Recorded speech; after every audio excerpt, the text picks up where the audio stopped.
Everyone, welcome to Arvisa's English. So students, in this video, we are going to learn 10th standard English poem Basket Full of Moonlight. मित्रांनो, या व्हिडिओमध्ये आपण Basket Full of Moonlight he poem बघणार आहोत, शिकणार आहोत. Let's get started. O moon, give me moonlight. Basket full or two baskets full with seeds of moonlight. मित्रांनो, या व्हिडिओमध्ये एक छोटा मुलगा मून म्हणजे चंद्राला रिक्वेस्ट करत आहे आणि तो चंद्राला म्हणतो, O moon give me moonlight. हे चंद्रा, तुझा चंद्रप्रकाश मला दे. बास्केट फुल और टू बास्केट फुल, एक टोपली भरून किंवा दोन टोपली भरून दे. विथ सीड्स ऑफ मूनलाईट, आणि त्यासोबत चंद्रप्रकाशाच्या बिया सुद्धा दे. तर पहिल्या स्टांजामध्ये तो म्हणतो की हे चंद्रा, तू मला तुझा चंद्रप्रकाश दे, एक बास्केट भरून किंवा दोन बास्केट भरून, आणि त्या चंद्रासोबतच प्रकाशासोबतच तुझ्या चंद्रप्रकाशाच्या बिया सुद्धा मला दे. From city to my village on the sides of the path I want to sow many small small moons of light. पुढे तो मुलगा म्हणतो की from city to my village म्हणजे शहरापासून तर माझ्या गावापर्यंत, on the sides of the path, path म्हणजे रस्ता, रस्त्याच्या दोन्ही कडेला, I want to sow, sow म्हणजे पेरणे, मला पेरायचं आहे. काय? Small small moons of light, छोटे छोटे चंद्र, प्रकाशाचे चंद्र मला रस्त्याच्या दोन्ही कडेला पेरायचे आहे.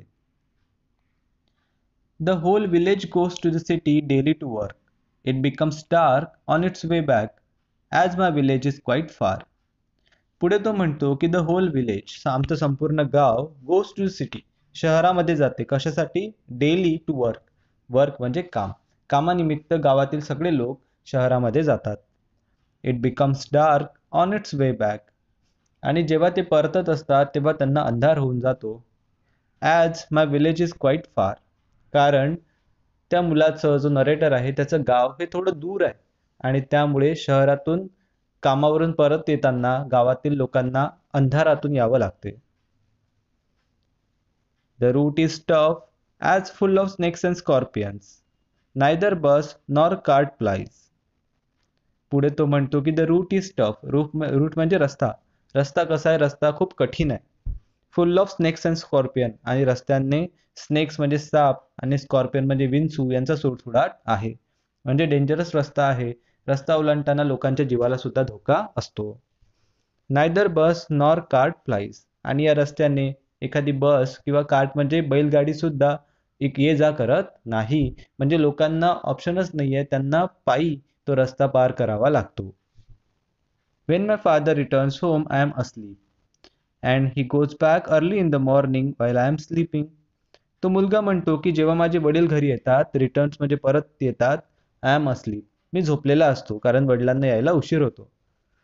And he goes back early in the morning, आणि सकाळी सकाळी ते कामावर निघून जातात, वाईल आय एम स्लीपिंग, जेव्हा हा लहान मुलगा झोपलेला असतो, म्हणजे त्याची आणि त्याच्या वडिलांची भेट होत नाही.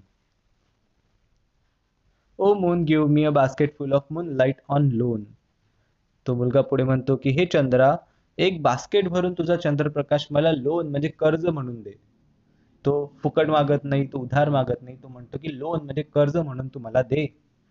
I want to light the dark route so that my father returns early. मला त्या अंधाऱ्या रस्त्याला प्रकाशित करायचं आहे, जेणेकरून माझे वडील लवकर घरी परतले पाहिजे. जर रस्त्याने प्रकाश असेल तर गावातील मंडळी जी आहे आणि नरेटरचे वडील सुद्धा हे लवकर घरी परतू शकतील, म्हणून त्याला रस्त्याच्या कडेला चंद्र पेरायचे आहे. I to want to hear fairy tales and stories from him.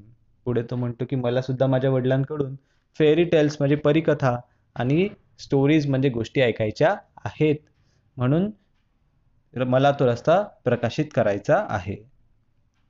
O moon give me a basket full of moonlight. I want to sow seeds of moon on the sides of the path. त्यामुळे पुन्हा तो मुलगा चंद्राला प्रार्थना करतो, request करतो की चंद्रा, तू मला basket full of moonlight, एक टोकरी भरून तुझा चंद्रप्रकाश दे. I want to sow seeds of moon on the sides of the path. मला रस्त्याच्या कडेला छोटे छोटे चंद्राच्या बिया पेरायच्या आहेत. सुनील शर्मा यांनी लिहिलेली पोयम आहे आणि ट्रान्सलेटेड फ्रॉम डोगरी भाषेमधून इंग्लिशमध्ये ट्रान्सलेट करण्यात आलेली ही पोयम आहे. आय होप सर्वांना खूप चांगल्या प्रकारे पोयम समजली असल्यास नक्की व्हिडिओला लाईक करा, मित्रांबरोबर शेअर करा. नवीन असाल तर सबस्क्राईब करायला विसरू नका. I will see in another video. Till then take care. Good bye.